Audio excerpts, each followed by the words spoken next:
అయితే ఇదే అంశం సంబంధించి మనకు స్పందించడానికి విహెచ్పి నేత సుభాష్ గారు ఫోన్లో అందుబాటులో ఉన్నారు. సుభాష్ గారు, నమస్తే అండి. సుభాష్ గారు, నమస్కారం అండి. ఏంటండి ఇది మొత్తానికైతే ఉదయనిధి స్టాలిన్ చేసినటువంటి వ్యాఖ్యలు చాలా పెద్ద దుమారం రేపుతున్నటువంటి సందర్భం కనబడుతుంది. ఆ వ్యాఖ్యల్ని మీరు ఎలా చూస్తారు? వీళ్ళకంది టోటల్ వీళ్ళు వాళ్ళ తాత గారికి అంటే కర్ణానిధి నుండి వాళ్ళు మొత్తం ఏమంటే హిందూ వ్యతిరేక ఆలోచనతో జీవిస్తున్న వ్యక్తులు వాళ్ళు. హిందుత్వం అంటే నమ్మరు వాళ్ళు.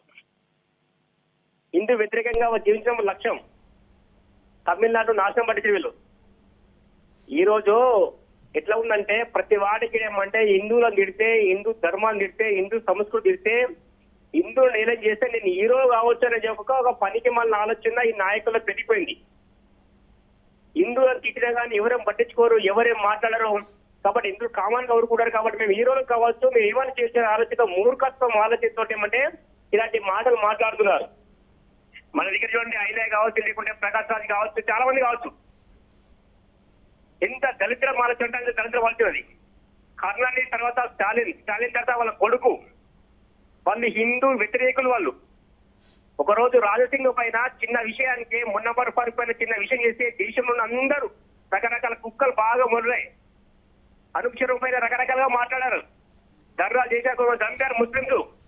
ఇవల్ల మరి అవే వ్యక్తులు, అలాంటి వ్యక్తులు ఇవల్ల ఒక స్టాలిన్ ఒక హిందూ ధర్మాన్ని దేశంలో మెజార్టీ పీపుల్ హిందువులు వ్యతిరేకంగా మాట్లాడుతుంటే, హిందూ ధర్మం ఒక దీన్ని నాశనం పట్టేయాలి, మూలంగా పిగిలించి వెళ్ళేసేయాలి, ఇది చాలా డేంజర్ అని చెప్పి మాట్లాడుతుంటే ఇవాళ ఒక్క కుక్క పట్లకు వచ్చిన వాళ్ళ ఎవరు నోరు విప్పి మాట్లాడలేకపోతారు. ఆ రోజు బయటకు వచ్చిన ఎవరు మాట్లాడలేకపోతారు. అంటే హిందువులు అంటే ఇంత చులుకన్నా ఈ నా కొడుకులకన్నా మేము ఇలా ప్రశ్నిస్తాం అంటాం. హిందూ ధర్మం పైన ఏం మాట్లాడినా ఓకే, ఏమైనా చేయొచ్చు అని ఒక ఆలోచనతో దురాలోచనతో బతుకుతున్నారు. కానీ హిందూ సమాజం ఆలోచిస్తే, హిందూ సమాజం సీరియస్ గా తీసుకుంటే వీళ్ళందరూ ఎక్కడ బతుకుతారో అర్థం కాని పరిస్థితి వీళ్ళకి అర్థం కావాలి. ఒకరోజు రామసేతులు మొత్తము తీసి తొలగించి వేయాలని చెప్పేసి పెద్ద కుతంత్రాలు పన్నెండు. ఆ రోజు కరుణానిధి సీఎం ఉన్నప్పుడు ఆ రోజు దేశంలో హిందువులందరూ చైతన్యవంతమయ్యి చెలో రామేశ్వరం పిలిపించాక ఆ రోజు తోగా ముడుచుకొని కూర్చున్నాడు కరుణానిధి. ఈ రోజు తమిళనాడు ఉన్న హిందువులందరూ చైతన్యమయ్యారు. వాళ్ళకి ఆలోచిస్తారు, దేశంలో హిందువులు అందరికీ ఆలోచిస్తారు. కాబట్టి ఈ మూర్ఖత్వం ఆలోచన నుంచి హిందూ సమాజానికి క్షేమ చెప్పాలి స్టాలిన్ యొక్క కొరకు. చెప్పలేకపోతే హిందూ సమాజం ఊరుకోదు. ఏ విధంగా సమాజం అందరికి చెప్తుంది. వీళ్ళు మూర్ఖులు, మొత్తం క్రిస్టియన్ ఐడియాలజీ వాళ్ళు, కమ్యూనిస్ట్ ఐడియాలజీ వాళ్ళు. దేశానికి ధర్మానికి వ్యతిరేకంగా పెరుగుతున్న ఒక వ్యవస్థ ఇది. ఈ వ్యవస్థ తమిళనాడు మొత్తం నాశనం పట్టించింది. అందరూ అలాంటి వ్యక్తులను తయారు చేసిన వల్ల తమిళనాడులో క్రిస్టియనిజం చాలా పెరిగిపోయింది. వల్ల లవ్ జిహాద్ వ్యవస్థ వల్ల చాలా పెరిగిపోయింది. ఈ దేశానికి వ్యతిరేకంగా చాలా వెళ్ళిపోయారు. కాబట్టి వాళ్ళను మెప్పు పొందడానికి, వాళ్ళ ఓట్లు లాక్కోవడానికి వాళ్ళకి అనుకూలంగా ప్రకటన చేస్తారు. మెజార్టీ హిందువులను మనోభావాలు దెబ్బతీసే విధంగా మాట్లాడుతుంది. కాబట్టి సమాజం ఊరుకోదు, తగిన మూల్యం చెల్లించుకుంటారు వీళ్ళు. తగిన విధంగా హిందూ సమాజం సమాధానం చెప్తుంది. వాళ్ళకి ఏందో వచ్చే రోజులు అర్థమైందని చెప్పేసి హెచ్చరిక చేస్తున్నాం మేము. రైట్. ముఖ్యంగా ఒక సనాతన ధర్మాన్ని నిర్మూలించాలని చెప్పడం అంటే ఏంటి? దీని సంకేతాలు ఏంటి? ఒక ధర్మాన్ని నిర్మూలించాలని చెప్పడం అయితే ఇప్పటివరకు ఎక్కడ చూడలేము మనం. ఈ సంవత్సర పరిపంచాలు కృష్ణ 250 సంవత్సరాల పరిపంచాలు ఈ దేశంలో హిందువులు ఏం చేయలేకపోయారు గుర్తుపెట్టుకోండి. ఎందుకంటే ఇది హిందువుల జీవిత విధానం, ఇది హిందూ ధర్మం. హిందూ ఎలా ఉండాలి, ఎలా తినాలి, ఎలా బతకాలి, ఎలా వ్యవహరించాలి, ప్రకృతితో ఎలా మమేకరై జీవించాలో నేర్పించిన అనేక మంది త్యాగమూర్తులు వాళ్ళ జీవితాలు త్యాగం చేసి అందించిన ఫలితమే సనాతన ధర్మం అండి.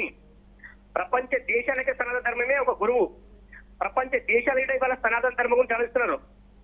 పెట్టరాని బొట్టు పెట్టుకొని, కత్తి కట్టరాని చీర కట్టుకొని శాస్త్రంగా మన హిందూ దేశం లోపల వచ్చి దేవుడు ముక్తున్నారు. ప్రపంచ దేశంలో హరే రామ హరే కృష్ణ అనుకుంటా అందరూ మారుమోగిపోతారు. హిందుత్వంలో ఒక గొప్పదనము, పరమాత్మ ఆత్మ పరమాత్మ హిందుత్వమే జీవితం, హిందుత్వమే మాకు మార్గదర్శనం అని చెప్పేసి ప్రపంచ దేశాల్లో ఉన్న అనేక మంది వాళ్ళ ముస్లిం దేశాలు, క్రిస్టియన్ దేశాలు అందరూ వాళ్ళ హిందుత్వం చేస్తారు. వీటిందంటే మూడుగా అండి, వాడికి ఏం దమ్ము అంటే ఎంత శక్తి అండి వాడు చేయడానికి. ఆఫ్టర్ ఒక సీఎం కొడుకు మాత్రమే ఆయన ఏదో మాట్లాడాలి, ఏదో ఫేమస్ కావాలి, ఓటు రావాలి అని పిచ్చి పిచ్చి మాటలతో మాట్లాడుతుంటే కానీ ఆయన దమ్ము ఏమంటే వాళ్ళ సాధు దమ్మే కాదు, వాళ్ళ ఏ దమ్ము కాదు, ఏ రకం ఏం కాదు. హిందూ ధర్మం సజీవమైంది. అనేక రకాల చరిత్ర ఉంది, లక్షలాది సంవత్సరాల చరిత్ర ఉంది. ఇలా హిందూ సమాజం పైన విరుచుకుపడితే ఓట్లు రాలుతాయా? వాళ్ళేమంటారు అంటే ఇలా తిడుతుంటే ఏమంటే ముస్లింల ఓట్లు వస్తాయి, మాకు క్రిస్టియన్ల ఓట్లు వస్తాయి అని ఒక మెంటాలిటీ బతుకుతారు.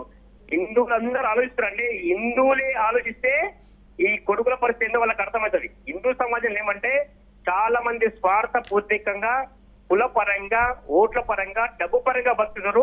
వీళ్ళందరూ ఎడ్యుకేట్ అయిపోయి హిందూ ధర్మానికి వ్యతిరేకంగా మాట్లాడమని పరిస్థితి చూస్తామని ఒక ఆలోచనకు వస్తే వీళ్ళకు ఆట సాగున వీళ్ళు బతుకుతారండి. వీళ్ళు ఎంత అంటే వాళ్ళ బతికింది వాళ్ళని ఇంత పెద్ద సనా ధర్మం, అనేక మంది త్యాగాలతో చేసిన ధర్మం, మహానీయులు నిర్మించిన ఒక చరిత్ర ఇది. ఇది గొప్పది. దీన్ని నాశనం చేయడం ఎవరి వల్ల కాదు, తరం కాదు. 1000 సంవత్సరాల పరిపాలన తురుకోటి వల్ల కాలేదు, 250 సంవత్సరాల పరిపాలన కృష్ణుల వల్ల కాలేదు. ఆఫ్టర్ వీళ్ళ వల్ల ఏమవుతుందండి రైట్. ఇలాంటి వ్యక్తులపైన ఎలాంటి చర్యలు తీసుకుంటే బాగుంటుంది సార్? ఖచ్చితంగా వాళ్ళు ఏమంటే హిందువులను అవమానపరిచినందుకు, హిందూ ధర్మాన్ని హేళన చేసినందుకు, సనాతన ధర్మాన్ని హేళన చేసినందుకు హిందూ సమాజానికి క్షేమం చెప్పాలి. స్టాలిన్ చెప్తాడా, స్టాలిన్ కొడుకు చెప్తాడా, వాళ్ళని నిర్ణయించుకున్న సమాజం చెప్పాలి. చెప్పకపోతే ఎక్కడ పోయినా కానీ హిందుత్వానికి సంబంధించిన వ్యక్తులు, హిందూ అభిమానులు, ధర్మ రక్షకులు, రామ భక్తులు ఎప్పుడు వ్యతిరేకిస్తుంటారు, ఖచ్చితంగా వాళ్ళు అనుభవిస్తారు. ఒక రోజు రామసేతును వ్యతిరేకించి రామసేతును నాశనం చేసుకున్న వాడే కర్ణ అనేదే కొన్ని సంవత్సరాల గవర్నమెంట్ పిచ్చి కుక్కలా బతికిండు. దారుణమైన పరిస్థితుల్లో బతికిండు. లాస్ట్ కు ఎలాంటి పరిస్థితులు వచ్చిందో అందరూ తెలిసిన విషయమే. కాబట్టి ధర్మాన్ని నిలదీసిన వాడి సమాజంలో ఎవరు సుఖంగా ఉండలేడు, విడిగిన సుఖంగా ఉండడు.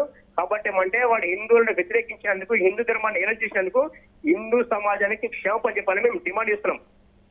రైట్. థ్యాంక్ యూ సుభాష్ గారు.